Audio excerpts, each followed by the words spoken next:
Alors, c'est quoi la méthylation? Quand on parle de méthylation, on parle de la vie.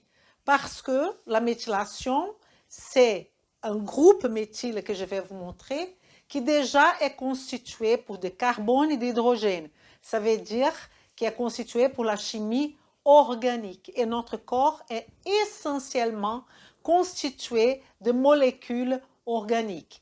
Et le groupe méthyle est un groupe qui est constitué d'un seul carbone qui a une importance capitale.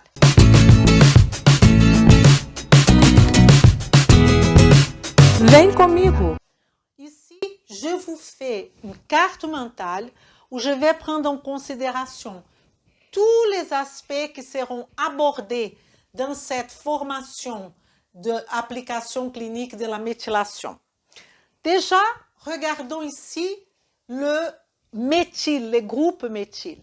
Il est constitué d'un carbone avec 3 hydrogènes et ici, c'est effectivement où il y a la possibilité que ce méthyle soit introduit à une autre molécule, une molécule qui va être la molécule acceptrice, qui va accepter le méthyle, ou on peut aussi enlever le méthyle.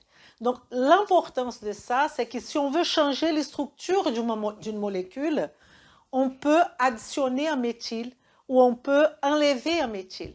Si on veut contrôler, par exemple, au niveau de l'ADN et ARN, on peut aussi méthyler.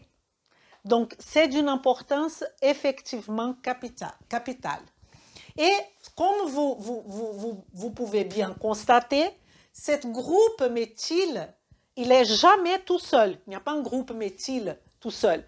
Déjà, le carbone, il a une valence de 4, donc il a besoin d'être toujours attaché à quelque chose. OK? Et on dit application clinique de la réaction de méthylation, qui est très connue aussi comme le métabolisme à un carbone.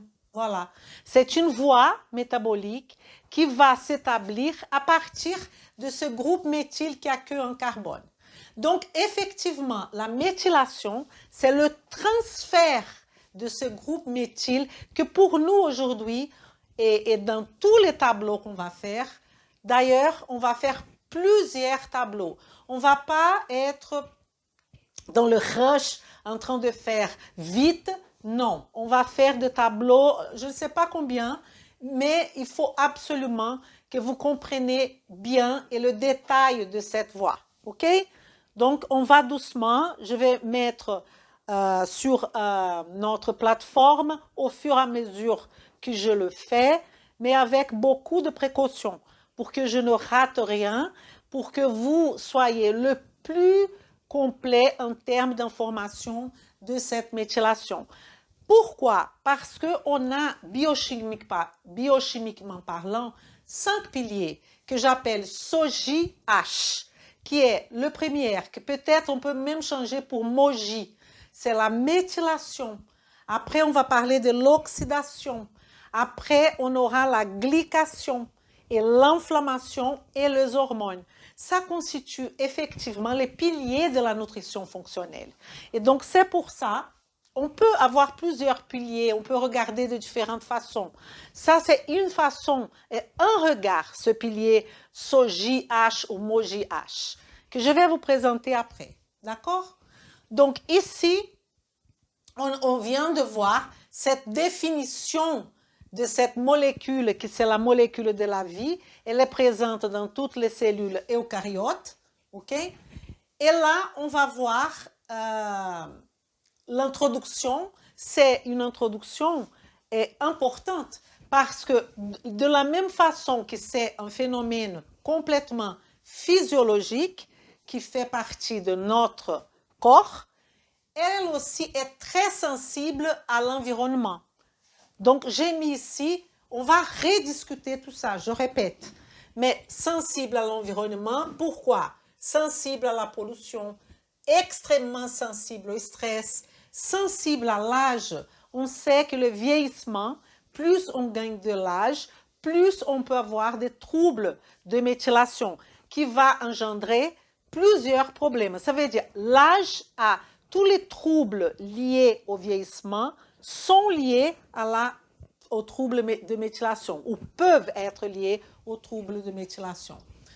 Il y a aussi la nutrition. La nutrition, elle est extrêmement importante parce que dans ce processus de méthylation, on aura la vitamine B9, folate, la vitamine B12, méthylcobalamine, la vitamine B2, riboflavine, la vitamine B3, la vitamine B6. On aura aussi la glycine. Tout ça font partie de cet environnement de méthylation.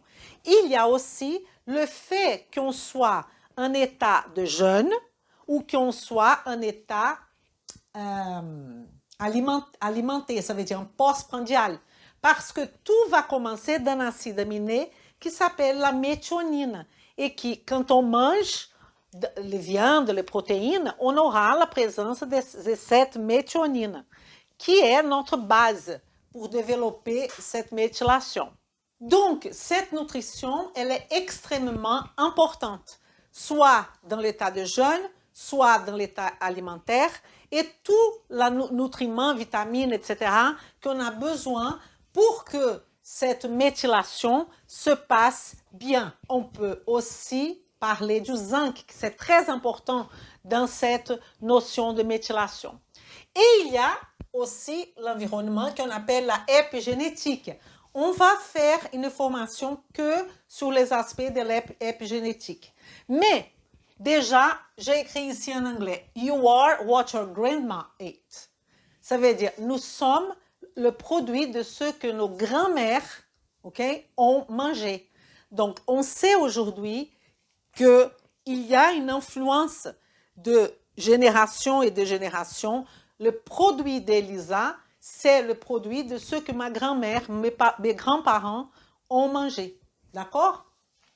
Et ça, ce sont les facteurs épigénétiques. Ça veut dire qu'ils sont à côté de la génétique pure, de la génétique chromosomale.